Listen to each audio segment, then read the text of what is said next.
성읍의 밭과 그 촌락들은 여분네의 아들 갈렙에게 주어 소유가 되게 하였더라. 아멘. 할렐루야.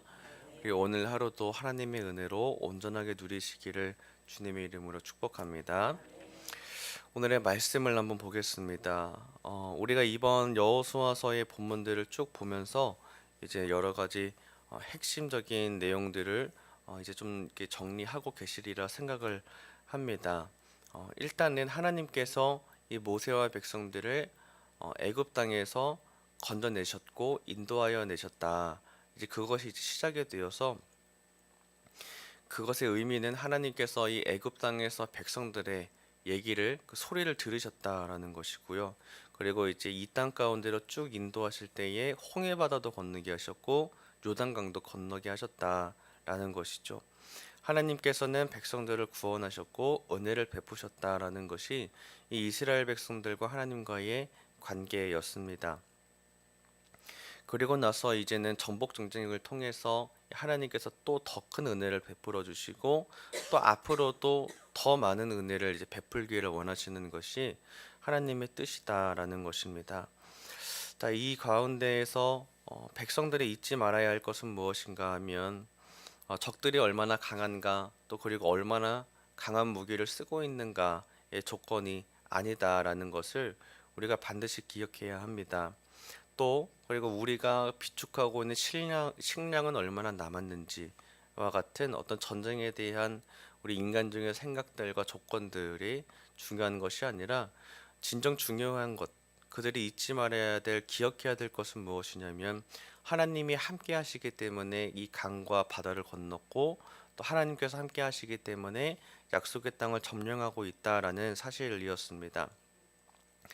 여러분들도 우리의 삶 가운데에서 제일 중요한 것은 어떻게 사는가, 우리가 얼마나 많은가가 아니라 하나님께서 함께 하시는가가 중요한 줄 믿으시기를 주님의 이름으로 축복합니다. 자, 이스라엘 백성들은 어떤 모습이었는가? 하나님과 함께 한다는 것을 아마 잊어버렸던 것 같습니다. 그래서 약속의 땅에 들어가서 또 하나님보다 우상을 더 가까이 선택하고 우상 숭배의 신앙을 가까이 했습니다. 그 땅 가운데 들어가서 하나님이 아닌 우상들을 그 땅 가운데에 남겨두기 시작했습니다. 뭐 여러 가지 이유가 있었지만 뭐 인간적인 이유, 이제 두렵다는 이유로 이제 하나님 말씀에 결국 불순종하게 되었고 결국에는 이제 그 이유 때문에 불신앙으로 이어져서 심판과 멸망으로 그 지파들이 나중에 후대에 이어서 점점 멸망하게 되는 것을 보게 되는 것이죠. 자, 이 이스라엘 백성들의 역사를 통해서 우리는 신앙을 진지하게 그리고 심각하게 점검해 봐야 하겠습니다. 과연 나는 이 세상 가운데에 적당히 신앙생활하고 있는가 아니면 하나님만 의지하며 신앙생활을 하고 있는가 우리가 이것을 고민해 봐야겠습니다. 우리 모든 성도님들이 하나님을 사랑하는 백성이 되시기를 주님의 이름으로 축복합니다. 조건이나 상황에 상관없이 하나님만 가까이에서 의지하는 하나님의 백성들이 되시기를 주님의 이름으로 축복합니다. 자, 오늘의 본문은 이 하나님께서 레위 지파 백성들에게 성읍을 주시는 장면인데 근데 그냥 주시지 않고 하나님의 어떠한 그 기준에 따라서 배분하시는 것을 보게 됩니다. 오늘의 내용을 살펴보고 그리고 이 본문 속에 담긴 하나님의 뜻을 함께 나눠보고자 합니다. 자, 본문 속에서는 이 레위 지파 사람들이 여호수아와 족장들에게 나와서 건의를 하는 것으로 본문이 시작이 됩니다. 자, 실로로 나와서 건의를 하게 됩니다. 자, 우리도 하나님께 아뢰 때 하나님 앞으로 나와 겸손히 아뢰시기를 주님의 이름으로 축복합니다. 자, 이 레위 지파가 건의한 내용은 무엇인가? 하나님께서 모세에게 명령하신 내용으로 이제 근거로 이제 건의를 하고 있는 겁니다. 백성들이 받은 성읍에서 레위인들을 위한 성읍을 주라 하시니까 말씀을 이제 근거로 이제 아뢰고 있는 겁니다. 민수기 35장 2절 말씀을 우리 함께 보면 민수기 35장 2절 말씀입니다. 민수기 35장 2절 말씀 같이 읽겠습니다. 시작. 이스라엘 자손에게 명령하여 그들이 받은 기업에서 레위인들에게 거주할 성읍들을 주게 하고 너희는 또 그 성읍들을 두르고 있는 초장을 레위인에게 주어서. 아멘. 자, 일단 이 성읍이 레위인들의 기업이 아니다라는 것인데, 레위인들의 기업은 하나님이 기업이 되시는 거고, 레위인들이 맡은 직업이, 그 직분이 그들의 기업이다라는 것이죠. 자, 그럼에도 하나님께서는 어떤 이유로 레위인들에게 성읍을 주라라고 명령을 하셨습니다. 자, 다른 백성들에게는 땅이 기업이지만 레위인들이 어떤 이유로 이 성읍들을 기업으로 받았나, 이걸 생각해 봐야 합니다. 일단 첫째로 백성들을 위한 도피성을 마련하기 위해서 레위인들을 흩으신 것입니다. 자, 이 레위인들의 백성들로부터 나눠받은 성읍들에 도피성이 포함되어 있는데, 이 도피성이란 이제 무슨 의미인가? 하나님께서 백성들을 위해서 마련하신 생명의 장치다라는 것이죠. 백성들 가운데에서 만약에 부지 중에 나도 모르게 실수로 누군가를 죽였을 경우에 하나님께서 도피성으로 도망가서 그 당시에 제사장이 죽을 때까지 생명을 피할 수 있도록 마련하신 방법이 도피성이다라는 것이죠. 자, 실수로 살인한 사람들을 위해서 도피성을 마련하신 것이 하나님의 뜻인데, 자, 그것의 그 의미는 그래서 하나님께서 마련하신 구원의 은혜를 경험하게 하실 수 있는 그 장치였다라는 것입니다. 자, 이게 도피성이고 하나님께서 레위인들을 백성들과 함께 흩어져서 함께하게 하셨다라는 것이죠. 자, 또 다른 이유는 하나님께서 레위인들을 통해서 백성들에게 제사장의 역할을 감당하게 하셨다라는 것입니다. 자, 하나님께서는 레위인들을 통해서 백성들에게 하나님의 말씀을 가르치게 하셨고 또 떠나게 하지 않기를 위해서 레위인들을 흩으셨다라는 것이죠. 자, 하지만 슬프게도 이 레위인들은 하나님을 떠나서 제사장의 역할을 감당하지 못했습니다. 온 백성들이 타락했기 때문에 하나님의 말씀을 전할 수 있는 그 역할 자체가 아예 사라져 버리는 셈이 된 것이죠. 자, 우리는 이것을 중요하게 여겨야 되는데, 하나님께서는 어떤 의도를 가지고 계시는가? 하나님께서는 백성들에게 말씀을 전하기를 원하십니다. 그리고 백성들이 말씀을 듣고 말씀을 따라서 계속 영적인 양분을 먹기를 원하십니다. 우리가 예배에 나와서 말씀을 들을 때에는 첫째로 귀로 듣고 우리가 마음 깊숙이 우리 영혼 깊숙이 새기시기를 주님의 이름으로 축복합니다. 그리고 그 말씀대로 순응해서 살도록 우리가 마음으로 결심하고 또한 믿음으로 순종하는 여러분들 되시기를 주님의 이름으로 축복합니다. 그렇게 될 때 하나님께서 우리를 긍휼히 여기시고 역사하실 줄 믿습니다. 자, 이렇게 하나님께서는 레위인들을 백성들 가운데에 흩으셨고 또 함께하기를 원하셨습니다. 이 백성들 가까이에서 하나님께서 말씀을 전하시고 또 예배하기를 원하셨는데, 율법도 가르치고 신앙지도 하기를 위해서 이제 그렇게 마련을 하셨다라는 것이죠. 자, 근데 하지만 이 하나님께서 레위인들을 흩으셨던 진짜 이유는 무엇인가? 창세기 49장 5절에서 7절의 말씀을 보면 레위의 이 범죄 때문입니다. 창세기 49장 5절에서 7절, 그 절에서 7절만 제가 읽겠습니다. 7절. 자, 읽겠습니다. 그 노여움이 혹독하니 저주를 받을 것이요 분기가 맹렬하니 저주를 받을 것이라. 내가 그들을 야곱 중에서 나누며 이스라엘 중에서 흩으리로다. 아멘. 자, 하나님의 말씀 가운데에는 지금 이스라엘 백성들 중에서 흩으겠다, 흩어놓겠다 이렇게 얘기를 하고 계시는 겁니다. 자, 그 이유는 무엇인가? 이 시몬과 레위가 자기의 누이 다말이 이제 입은 그 몹쓸 일 때문에 자기들의 보복 살인을 했었거든요. 자, 이제 그 때문에 하나님께서는 야곱의 예언을 이제 지키셨다라는 것이죠. 지금에서야 와서 이제 그 약속을 지키셨는데, 자, 여기서 또한 알 수 있는 것은 하나님께서 허투루 말씀하시는 분은 아니구나. 정말 그때 얘기를 하신 것을 반드시 지키시는 분이다라는 것을 또한 알 수 있습니다.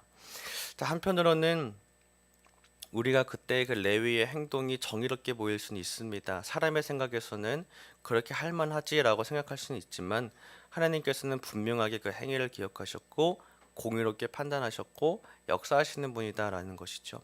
자, 이 하나님이 지금 오늘 우리에게 역사하시는 하나님이십니다. 하나님께서는 말씀을 들으시고 우리의 상황들을 보시고 반드시 그대로 보응하시는 하나님이십니다. 공의롭게 판단하시고 우리 가운데에 다 역사하신다라는 것이죠. 그렇기 때문에 상황과 형편이 좋지 않더라도 늘 하나님 안에서 겸손하고 신실한 태도를 지키시기를 주님의 이름으로 축복합니다. 반드시 하나님께서는 긍휼히 여길 자를 긍휼히 여기시고 우리 삶 가운데에 하나님의 뜻대로 반드시 보응하실 줄 믿습니다. 자, 오늘 우리는 하나님 앞에서 레위나 열두 지파와 같은 사람들입니다. 어떤 뜻인가 하면 우리가 이들과 똑같은 성정의 사람들이다라는 것이죠. 같은 죄인이고 같은 연약한 자들입니다. 자, 하지만 우리는 이들과 다른 점이 한 가지가 있습니다. 우리에게는 예수 그리스도가 있기 때문입니다. 이 레위 지파에게는 예수 그리스도가 없었고 또 백성들에게는 예수 그리스도가 아직 오지 않았지만 우리에게는 예수님의 대속하심의 은혜가 있습니다. 예수님께서 우리의 죄를 대신 짊어지시고 죽으셨습니다. 만약에 그렇게 하지 않으셨다면 우리는 하나님의 공의하심에 따라서 당장의 심판을 받거나 어쩌면 이미 죄의 값을 우리가 이미 받아서 죽었을지도 모릅니다. 자, 그렇기 때문에 오늘 우리는 나의 생명이 되신 예수 그리스도를 찬양해야 합니다. 하나님께서 예수님을 통하여서 흘리신 그 생명의 보혈의 값을 우리는 기억해야 하고 또 오늘 우리를 백성으로 삼아 주신 하나님을 찬양해야 될 줄 믿습니다. 자, 예수 그리스도의 보혈의 은혜 안에 거하시는 여러분들 되시기를 주님의 이름으로 축복합니다. 이 공의하신 하나님께서 레위 지파에 대한 심판을 분명하게 하신다라는 것이죠. 오늘 우리는 그러나 예수님의 은혜로 구원받은 자들입니다. 구원받은 은혜를 예수님 안에서 풍성하게 누리시기를 주님의 이름으로 축복합니다. 자, 하나님께서는 이렇게 레위 지파에게 그 후대에 이르러서 분명하게 이게 갚아가시지만, 자, 그럼에도 풍족하게 채워 주셨습니다. 하나님께서 모세에게 말씀하신 대로 그 레위 지파들을 거주할 성읍들과 들을 주셨는데 48성읍들을 주었다라는 것이죠. 본문은 아니지만 21장 41절 말씀을 보면 레위 사람들이 이스라엘 자손의 기업 중에서 받은 성읍은 모두 48성읍이요 또 그 목초지들이라 이렇게 말씀을 나오고 있습니다. 자, 그앗 계열의 아론 자손들이 13성읍을 받았고 여타 그앗 자손들도 성읍을 받았는데 10성읍 받았고 또 그리고 게르손 계열의 자손들이 13성읍을 받았고 무라리 계열은 12성읍을 받았다. 자, 이렇게 해서 48성읍을 받게 됩니다. 풍족하게 받았는데 하나님께서 응답하실 때에는 그럼에도 풍족하게 응답하신다라는 것이죠. 자, 근데 여기서 눈여겨봐야 할 것은 그들 중에서도 적게 받은 성읍을 적게 받은 자들이 있었는데 바로 누군가 아론 자손들이 아닌 자손들, 이 그앗 자손들 중에서 아론 자손이 아닌 자손들이 적게 받았다라는 것이죠. 자, 이들은 다른 자들이 13성읍, 12성읍을 받은 거에 비해 10성읍을 받았습니다. 자, 이제 그앗 자손 중에서 아론 자손이 아닌 자손들이 받은 이 자들이 10성읍을 받은 것을 어떻게 봐야 되냐면 모세의 자손들도 여기에 속해 있거든요. 모세의 자손들이 10성읍을 받았다는 것은 어떻게 보면 이렇게 생각해 볼 수 있습니다. 모세의 자손이기 때문에 더 받아야 되는 거 아닌가? 또 그들도 더 달라고 요청할 수 있지만 그렇게 하지 않았다라는 것이죠. 욕심을 부리거나 뭐 더 달라거나 불평하지 않았고 주신 대로 받았다라는 것입니다. 다른 형제들보다 더 적게 받은 이 모세의 자손들의 지파였다라는 것이죠. 그러니까 우리가 욕심을 부리거나 불평할 것이 아니라 오늘 내게 주신 대로 감사해 받아야 되는 것도 참 중요하겠습니다. 하나님께서는 오늘 우리에게 가장 필요한 복을 주십니다. 오늘 말씀을 보게 되니까 레위 지파 중에서도 어떤 자들은 더 많은 성읍을 받았고 또 어떤 자들은 적은 성읍을 받았습니다만 모세의 자손들임에도 불구하고 그들은 자기의 것을 더 주장하거나 그러지 않고 주신 대로 받았다라는 것이죠. 하나님께서는 오늘 우리에게도 이와 똑같이 역사하십니다. 하나님께서는 남들보다 조금 적게 주실 수도 있고 많이 주실 수도 있습니다.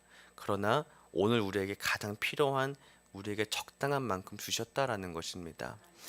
우리가 이런 신앙을 해야겠습니다. 주신 것에 감사하는 신앙입니다. 남들처럼 나는 왜 저렇게 많이 주진 못합니까 하는 신앙의 고백이 아니라 하나님 이만큼 주셔도 감사합니다. 오늘 내게 이만큼 감당하게 하셔서 감사합니다. 겸손하게 받고 또한 이렇게도 기도할 수 있습니다. 오늘 내게 주신 이만큼을 감당할 수 있는 신앙의 넓이와 깊이를 주옵소서.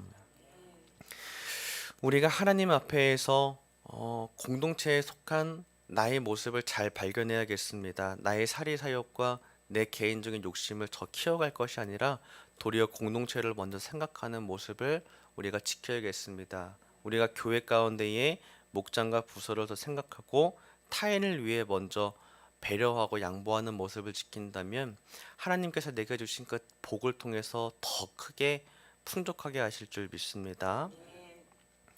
자, 빌립보서 4장 19절 말씀을 보겠습니다. 빌립보서 4장 19절 사도 바울의 말씀인데요.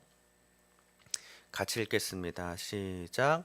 나의 하나님이 그리스도 예수 안에서 영광 가운데 그 풍성한 대로 너희 모든 쓸 것을 채우시리라. 아멘. 우리 올 한 해의 주제와 함께 비추어 생각해 보겠습니다. 사랑으로서 역사하는 믿음 생활이라고 우리가 이제 기도를 하고 있는데요. 여러분들 우리가 함께 사랑으로 실천한다면 하나님께서 채우실 줄 믿습니다. 그러므로 나를 위한 욕심에서 이웃을 위한 사랑으로 실천하게 될 때 하나님께서 보시고 더 큰 복으로 채우실 줄 믿습니다. 말씀을 정리하겠습니다. 하나님은 반드시 그 약속을 기억하시고 지키시는 분이십니다. 오늘 레위인들에게 하셨던 그 약속을 지키셨습니다. 또한 그 조상 레위의 행위를 기억하셨고 공의롭게 행동하시는 하나님이십니다. 자, 우리는 하나님 앞에서 작은 죄도 고백해서 예수 그리스도의 십자가의 은혜로 용서받으시기를 주님의 이름으로 축복합니다. 또한 의인에게 베푸시는 복의 언약을 기대하며 사모하시기를 주님의 이름으로 축복합니다. 하나님과 함께 하시기를 주님의 이름으로 축복합니다. 하나님은 말씀과 성령을 통해 우리와 함께 하기를 원하십니다. 백성들에게 레위인들을 보내서 하나님과 가까이 하기를 원하셨습니다. 오늘도 하나님 말씀 앞에 나와 신앙 훈련을 받고 하나님과 깊이 친교하실 때에 여러분 가운데 하나님의 크신 복이 넘치시기를 주님의 이름으로 축복합니다. 자, 마지막으로 하나님의 말씀을 늘 가까이 두어서 우리 함께 날마다 사랑합시다.